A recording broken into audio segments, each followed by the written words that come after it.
C'est beaucoup, mais quand on sait que la CTM doit 150 millions d'euros aux entreprises, on comprend qu'il y a un rapport entre les deux.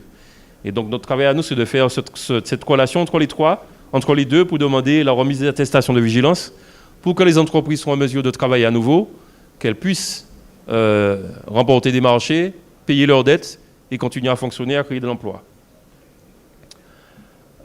Enfin, M. Meyer qui est parmi nous connaît bien cette vocation de la FFB. La promotion, nous sommes aussi, du point de vue de mon président responsable de la promotion de notre métier, on se rend compte que la moyenne d'âge des ouvriers du BTP augmente de plus en plus. Donc on a un problème de recrutement. Et pour cela, nous mettons une opération en place qui s'appelle les coulisses du bâtiment, que nous organisons tous les ans maintenant depuis 4 ans. Et cette opération vise à ouvrir des chantiers à des jeunes, des lycées, des collèges, afin qu'ils découvrent les métiers du BTP.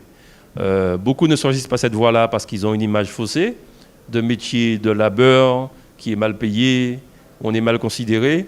Et nous, on les emmène sur les chantiers. Alors, on ne fait pas que de beaux discours, on les emmène sur les chantiers, ils rencontrent des ouvriers. Et parfois, ils ont même la chance de rencontrer des maîtres d'ouvrage ou des conducteurs de travaux qui sont passés par les mêmes écoles qu'eux et qui leur disent « Moi, j'étais comme toi dans le même lycée, donc je t'encourage à choisir cette branche-là. » Et cette année, en fait, je vous dévoile un secret. Pour les coulisses du BTP 2023, on est en train de mettre une opération exceptionnelle puisqu'on a essayé de mettre en place un concours entre les écoles, un concours de création et de production pour, dès maintenant, inciter les élèves à fabriquer, à concevoir, à penser des choses qui vont présenter devant un jury pour obtenir des récompenses.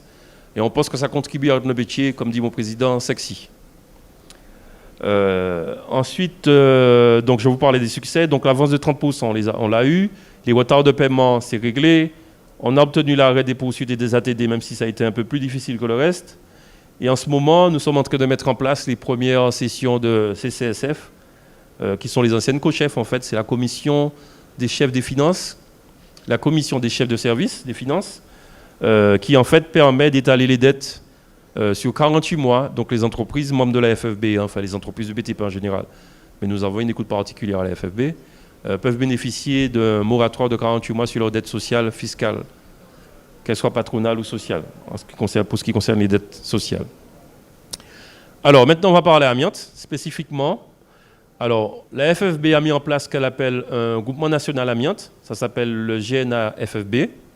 Alors qu'est-ce qu'il fait ce groupement?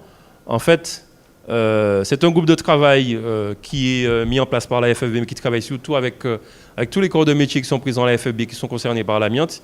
Et Dieu sait qu'il y en a beaucoup. Et donc, ils se réunissent et ils travaillent d'une part sur les travaux relatifs au... Ah, j'ai fait une erreur là. Et au encapsulage d'amiante. Ça veut dire qu'ils travaillent à la fois sur des aspects travaux, mais c'est aussi sur des interventions et sur les matériaux.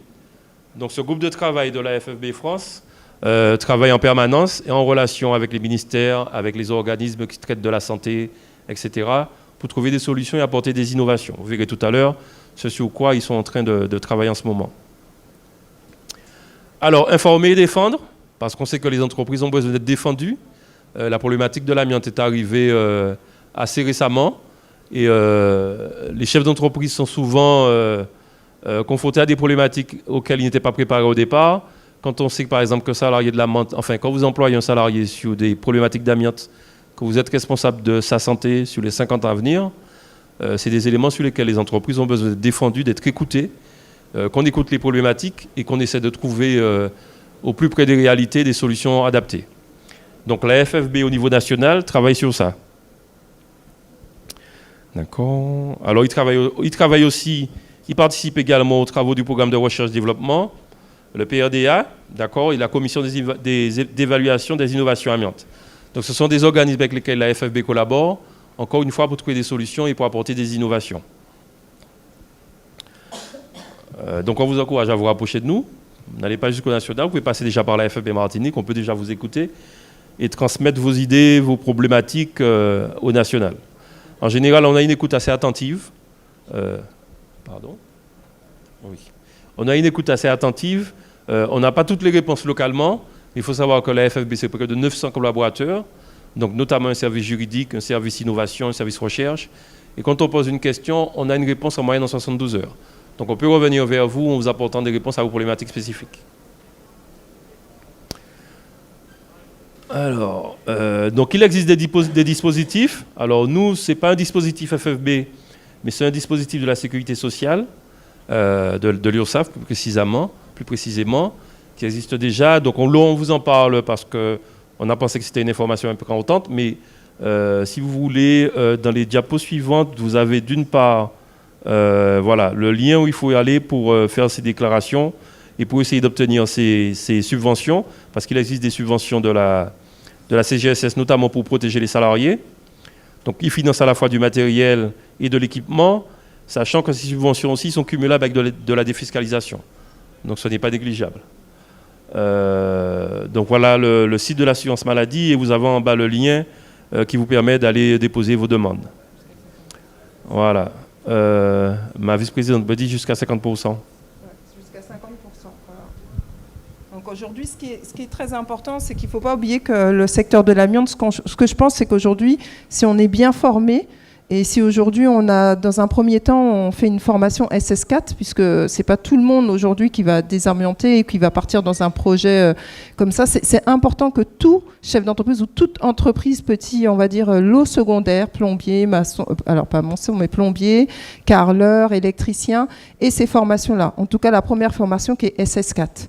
Donc vous verrez que c'est très important. On pense tout le temps que travailler avec le particulier, c'est pas important, mais aujourd'hui, le particulier, il a la même problématique qu'aujourd'hui les bailleurs sociaux. C'est-à-dire qu'il faut penser aux particuliers et il faut aussi penser aux collectivités, aux bâtiments comme les hôpitaux, mais tout ça est important parce que finalement, ce sont nos parents, nos grands-parents qui vont subir des erreurs de nos salariés ou aujourd'hui qui sont dans un contexte d'amiante, dans une situation critique de santé, et ce n'est pas aussi que nos salariés, il y a aussi nos citoyens. Donc nous, aujourd'hui, ce qu'on a pensé aussi, c'est que cette année, on a quand même fait un projet, qui est le projet REACT-EU. Donc on va pouvoir faire bénéficier à nos adhérents, aux chefs d'entreprise, des formations gratuites sur la section SS4 et SS3. Donc c'est vrai que la section SS3, ça sera une formation qu'on devra faire sur la métropole. La SS4, elle est possible aujourd'hui sur la Martinique ou la Guadeloupe, mais SS3, nous, on pense aujourd'hui que le mieux, c'est de le faire sur la métropole. En tout cas, quand on a fait le projet, c'était les seuls opérateurs qui pouvaient y répondre. Messieurs, dames, si aujourd'hui, mais c'était les seuls, quand on a fait le projet, qui pouvaient y répondre. Donc, voilà. Donc c'est vrai que nous, on a monté le projet avec la métropole. Donc voilà, il faut comprendre aussi que ce sont quand même des aides FSE avec des obligations Calliope, donc on était un peu coincés sur ça. Mais c'est vrai que c'est intéressant aujourd'hui que nos adhérents puissent bénéficier de cette formation gratuitement. Donc que ce soit du début, prestations, c'est-à-dire les vols, tout ça, on a tout géré. Donc c'est quand même un projet de 533 000 € avec plusieurs types de formations différentes, qui est l'économie circulaire. On a pensé à la partie économie aussi énergie, donc photovoltaïque, thermique, le thermodynamique. Il faut aussi penser à la pose aujourd'hui qui est très importante toute la partie électrique pour les véhicules, parce que vous savez que aujourd'hui, les bailleurs sociaux auront des obligations.